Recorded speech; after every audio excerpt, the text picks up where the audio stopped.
Assalamualaikum warahmatullahi wabarakatuh. Salam kenal kepada seluruh teman-teman yang sedang menonton video ini, khususnya teman-teman yang insya Allah akan mengikuti ujian UMPTKIN tahun 2020. Nah, di video ini insya Allah kami akan berbagi sedikit hal tentang cara cepat dan tepat dalam menjawab soal UMPTKIN, khususnya dalam soal bahasa Arab. Nah, biasanya soal bahasa Arab ini terdiri dari 10 nomor dan biasanya dimulai dari nomor 46 sampai nomor 55. Dan semoga video ini dapat memberikan sedikit bantuan kepada teman-teman dalam menjawab soal UMPTKIN nanti. Nah, di video ini teman-teman bisa lihat soal yang tertera adalah soal UMPTKIN tahun 2019. Nah, di sini kami memilih untuk mengetik ulangnya seperti itu. Nah, sebelum masuk pada pembahasan, tentu ada beberapa hal yang harus diperhatikan yang tentunya teman-teman sudah ketahui bersama. Yang pertama, kita harus langsung tertuju atau fokus kepada pertanyaan. Yang kedua, setelah itu melihat sekilas atau melirik sejenak jawaban-jawaban yang ada di pilihan ganda. Dan yang ketiga adalah baca cepat bacaan atau teks yang tertera, kemudian fahami bagian yang menjadi titik fokus pertanyaan. Baiklah, kita masuk pada soal yang pertama. Soal pertama ini menanyakan tentang al-fikratur ro'isiyah, yaitu ide pokok. Seperti teman-teman yang ketahui bersama bahwa ide pokok itu terletak pada kalimat utama pada paragraf yang biasanya terletak pada kalimat awal maupun kalimat akhir ataupun kalimat awal dan kalimat akhir. Setelah mengetahui soalnya, kita langsung melihat sekilas beberapa pilihan jawaban yang ada, kemudian langsung fokus kepada bacaan atau teks soal ini. Nah, setelah itu kita menyaring beberapa pilihan jawaban yang ada di sini, mana saja yang tidak termasuk dalam ide pokok pada teks berikut ini. Yang pertama, kalimat al-adha wa ta'dib. Apakah ada pada kalimat utama, yaitu pada kalimat awal dan kalimat akhir? Ya, kata lil adha ada pada kalimat akhir. Berarti kita simpan jawabannya. Yang kedua, jaza'us sayyi'ah. Apakah ada dalam kalimat awal maupun akhir? Tidak ada. Berarti jawabannya bukan ini. C. Selanjutnya adalah C. Fasilatun nabawiyah al-islamiyah. Apakah ada pada kalimat awal ataupun akhir? Ya, kata an-nabawiyah ini ada pada kalimat awal, al-islami juga ada pada kalimat awal ini. Nah, jadi kita simpan pilihan jawaban yang ini. Yang selanjutnya adalah bidayatus sanatil hijriyah. Apakah ada pada kalimat awal ataupun akhir? Ya, kalimat ini ada pada kalimat awal, yaitu bidayatis sana. Kita artikan satu-satu.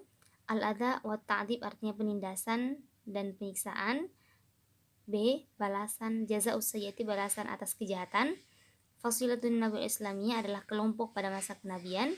Dan D adalah awal atau permulaan tahun Hijriah. Fi bidayati sanati rabi'ah minan nabawiyah badal arabu safhatan jadidatan fi adawatihim al-islam wa ahlihi fata'aradu Muhammad sallallahu alaihi wasallam wa ashabihi lil adawat ta'dib. Nah, kita langsung pada pilihannya. Pilihan jawaban yang ada. Yang pertama, al-adha wa ta'dib. Al-adha wa ta'dib di sini ada pada kalimat akhir. Namun kuat kemungkinan dari teks ini ide pokoknya itu berada pada kalimat utama, yaitu pada kalimat awal. Nah, dan di teks ini tidak menceritakan tentang penindasan maupun penyiksaan yang ada pada teks ini. Nah, yang kedua, Fasilatun Nabawiyah al-Islamiyah ini dalam arti kelompok-kelompok yang ada pada masa kenabian Islam. Nah, sedangkan di sini tidak ada yang menceritakan tentang kelompok tersebut. Nah, tapi sebelum itu kita menuju ke pilihan yang keempat, yaitu bidayat sana al-hijriyah. Nah, dalam teks ini bidaya as-sanah bukan menceritakan tentang pada awal Hijriyah, tapi di sini adalah tahun keempat dari kenabian. Ini sungguh sangat berbeda karena kita ketahui bersama bahwa awal tahun keempat dari kenabian itu pada saat Rasulullah masih hidup, dan disinilah dakwahnya secara terang-terangan. Sedangkan yang keempat ini adalah awal tahun Hijriah. Awal tahun Hijriah itu ditetapkan pada masa Umar bin Khattab. Jadi jawaban yang paling memungkinkan besar adalah jim atau C. Kenapa? Meskipun tidak ada kalimat fasilah an-nabawiyah, tidak ada kalimat kelompok pada masa kenabian, tapi di sini kita bisa lihat pada kalimat utama. Bada al-arabu safatan jadidatan. Orang-orang Arab mulai membuka lembaran baru untuk melawan musuh-musuh mereka. Seperti itu. Nah, jadi kata al-arab inilah yang kemungkinan besar yang bisa disinonimkan kepada kata fasilah, orang-orang Arab dan kelompok-kelompok yang ada pada masa kenabian Islam. Kita beralih ke soal yang nomor 2. Perintahnya adalah rotibil kalimat. Rotibil kalimat ini adalah susunlah kata-kata berikut ini sehingga menjadi kalimat yang sempurna. Nah, teman-teman ketahui bersama bahwa dalam bahasa Arab itu kalimat dalam jumlah atau kalimat itu terdiri dari dua bentuk, yaitu jumlah ismiyah dan fi'liyah. Jumlah ismiyah itu terdiri dari isim wa khabar, dan jumlah fi'liyah itu terbentuk dari fi'il wa fa'il. Nah, kalau kita perhatikan dari kalimat ini ada dua fi'il wa fa'il, yaitu kata kerja dan subjeknya sirtu wa afhamu. Nah, dan ketika kita melihat pilihan jawabannya, memang semuanya ini terdiri dari fi'il wa fa'il. Jadi jawabannya memang pada jumlah fi'liyah. Nah, kita perhatikan kembali pilihan A, B, C ini hampir sama semua bentuk penyusunannya.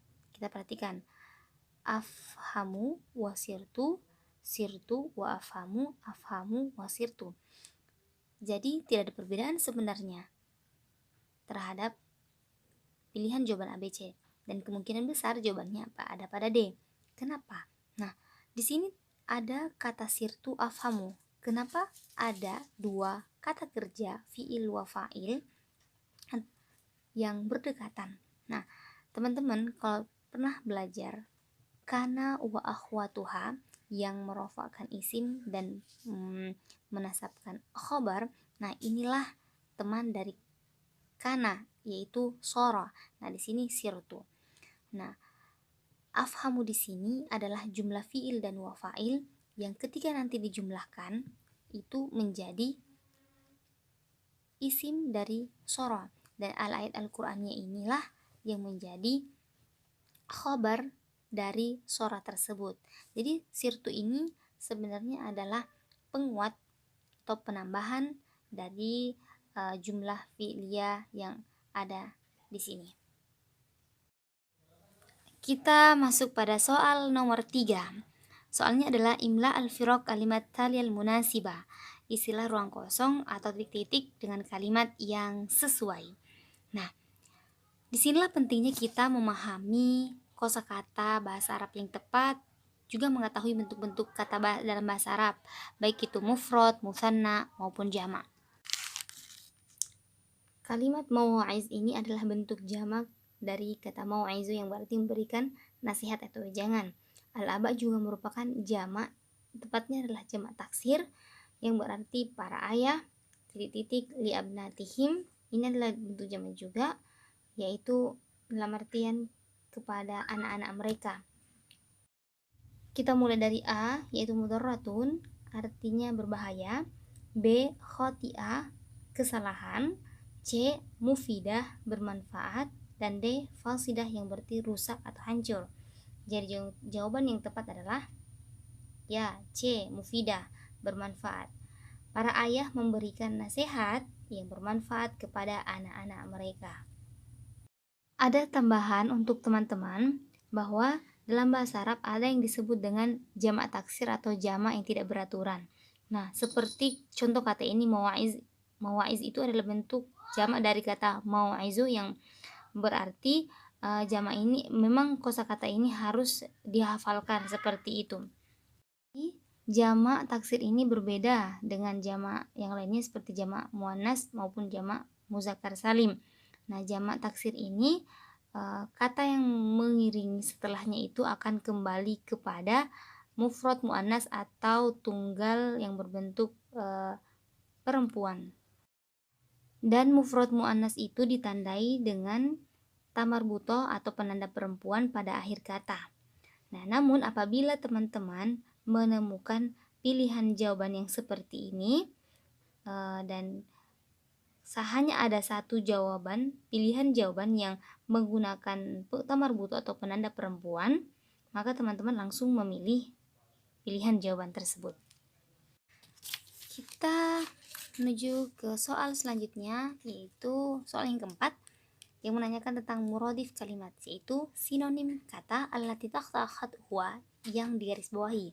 Nah, karena soal ini tidak memiliki kata yang digarisbawahi, berarti tidak ada jawaban pada soal ini, kecuali soal ini memiliki kata yang digarisbawahi, contohnya al-am. Al-am yang berarti tahun, berarti jawabannya ada pada ba asana, karena al-am dan asana itu memiliki arti yang sama. Seperti itu. Kita menuju soal nomor 5, yaitu soal ini menanyakan juga tentang al-fikratu ro'isiyah, yaitu tentang ide pokok. Nah, kita melihat pada pilihan jawaban yang ada. Nah, ternyata di sini semua membicarakan tentang ilmu. Karena yang ditanyakan adalah al-fikratu ro'isiyah, ada ide pokok, maka kita fokusnya pada kalimat awal dan kalimat akhir, yaitu al-ilmu daruriyatun min daruratil haya, ilmu pengetahuan merupakan kebutuhan hidup.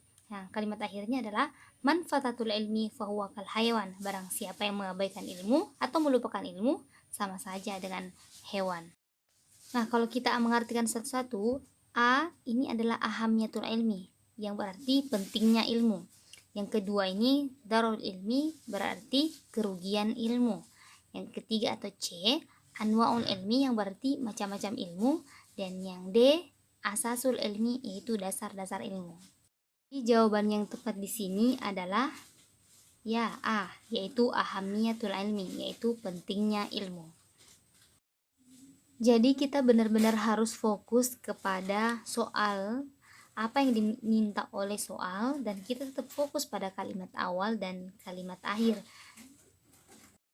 Jadi teman-teman harus tetap fokus kepada ide pokok yang ada pada teks ini, mana saja batasan-batasan yang termasuk dalam kalimat utama dan kalimat akhir.